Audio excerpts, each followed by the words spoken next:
everybody, Spencer here with another brand new weekly video.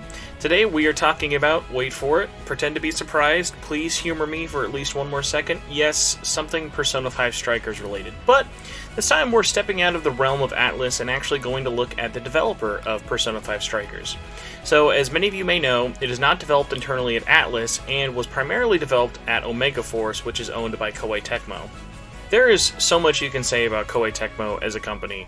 They do so many things for not only themselves, but for other parties such as Bandai Namco, Sony, and even Nintendo, but that is a whole larger video all on its own, which we will not be getting into.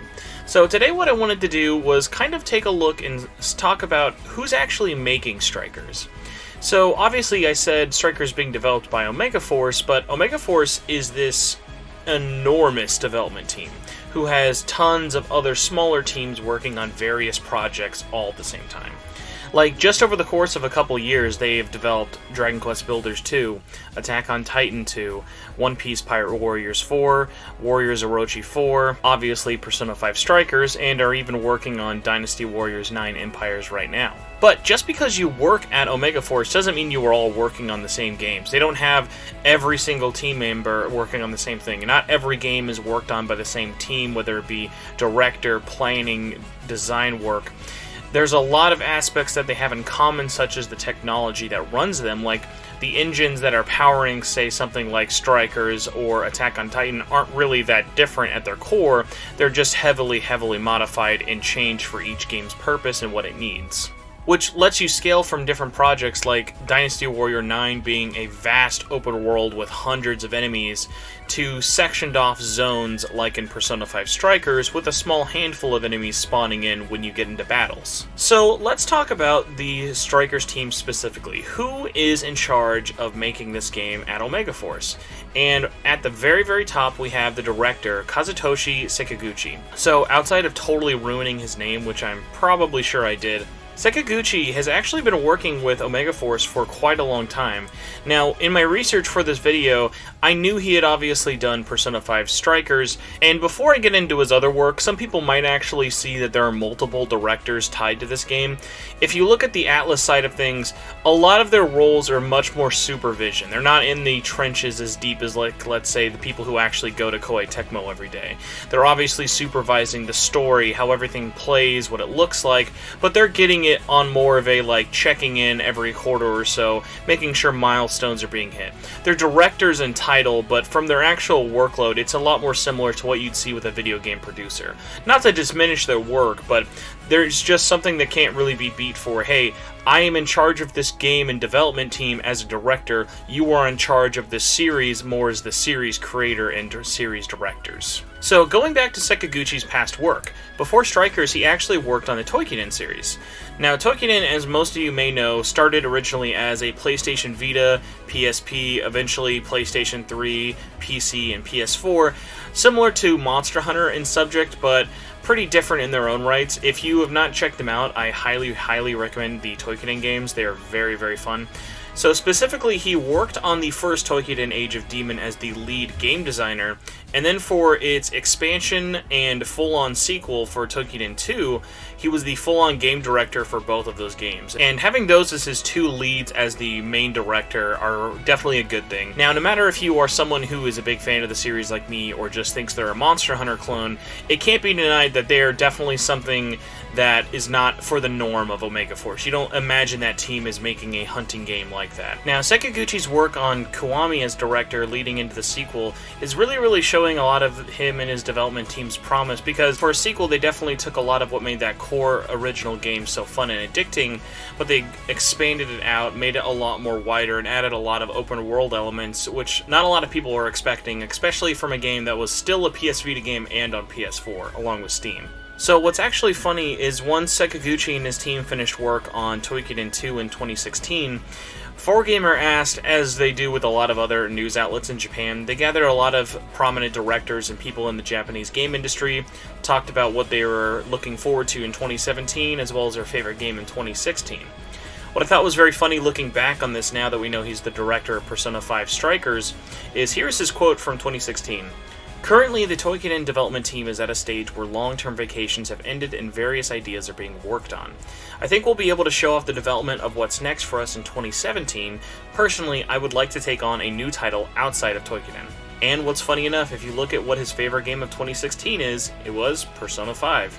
So, as we know, Persona 5 Strikers / Scramble in Japan got its development idea basically worked on and pitched at the very tail end of 2016, and that would perfectly line up for all of this. So whether he knew it at the time or was hinting, I like to assume he's hinting that he knew that they were going to work on Scramble, but it's just so funny that for him, he was like, oh yeah, we're working on this, and obviously Koei Tecmo, whether they have the large teams or not, they are known for pumping out multiple games at a time.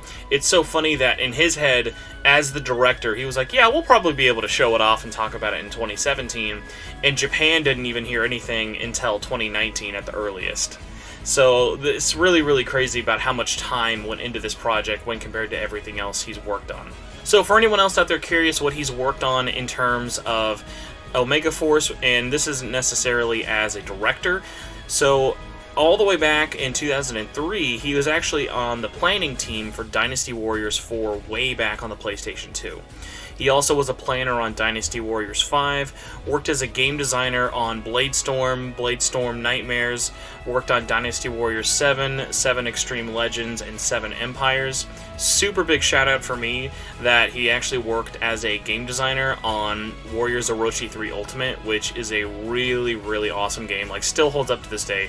Looks absolutely butt ugly. You can tell it was definitely a PS3 era game, but that thing is on just about everything, so it is super fun, super addicting, and like seeing his game design in some of my favorite Warriors titles definitely made me feel a lot better after doing this video. And I will say it is kind of funny, is one of his also more recent credits, he did work as a game designer on Dynasty Warrior 9 in some part, and I've put this out there on Twitter a little bit, but I've not really said a lot publicly. I would like to make a video on Dynasty Warriors 9 at some point, just because that game definitely released in such a terribly rough shape, but I picked it up recently on clearance and have been playing through it co-op, and that game is way more fun than most people give it credit for. But we're not here to talk about Dynasty Warriors 9, we are here to talk more about the team who worked on Strikers at Omega Force. So, after doing all the research for this video, looking at some of the past titles, and even kind of playing stuff like Toykiden again in preparation for this, I'm just really so amazed at how much variety Omega Force has as a developer. When you're looking through all these different credits and stuff, and looking at which team kind of focuses on what, which team works on which, like, some stuff is obvious. The team who's going to work on Samurai Warriors 4 is going to work on Samurai Warriors 4 too, and same with like the Extreme Legends game or the Ultimate stuff. But for some of the weirder offshoots with things like Toykiden, it makes me like really happy to see that this team might be pigeonholed online, and people who aren't really fans of the Warriors franchise might just look at Omega Force as, okay, they're a one-trick pony, they make 1 versus 1,000 fights, and that's about it. But when you really search underneath the surface, it's really refreshing to see that this studio has been able to work on so many different titles, and same thing goes for Strikers. I would never have guessed after playing Strikers that it was made by a team who made Toykiden, and now when I see it, I see a lot more of the connections easier. It makes sense that the worlds are a lot more segmented, like outside of a lot of Dynasty Warrior games, you don't really see a lot of loading screens in levels, but you did see that with stuff like Toykiden and Kiwami. So things like that make a lot of sense. I'm still waiting to see how platforming kind of worked in there, but I am pretty sure that's a lot of Atlas kind of being like, hey, we need to make the Phantom Thieves a lot more flashier and stuff.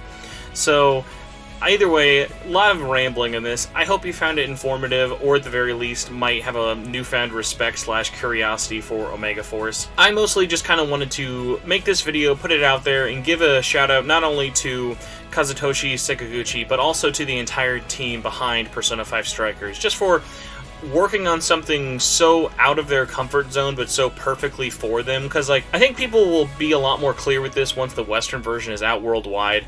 I think once you get your hands on Strikers, there's really no other development team outside of Omega Force who could have made it like this and had it feel and play so good. But that is enough talking about Persona 5 Strikers for 1 week. Thank you all so much for watching this video. Let me know what you think in the comments below. Let me know if you've played any of these games that the Persona 5 Strikers team has worked on, or if you're just a Omega Force fan in general. Let me know in the comments below. Are you curious about where to start? You can ask me on Twitter. You can find me at SMT Network or at Torchwood4SP. Either way, thank you all so much for watching once again. If you enjoyed this kind of stuff, please consider sharing it. Please consider subscribing to the channel. And if you want to help us out even more, you can go to patreon.com/SMTN. That's patreon.com/SMTN. Either way, have a good one. Thank you all for watching so much once again, and enjoy the rest of your day.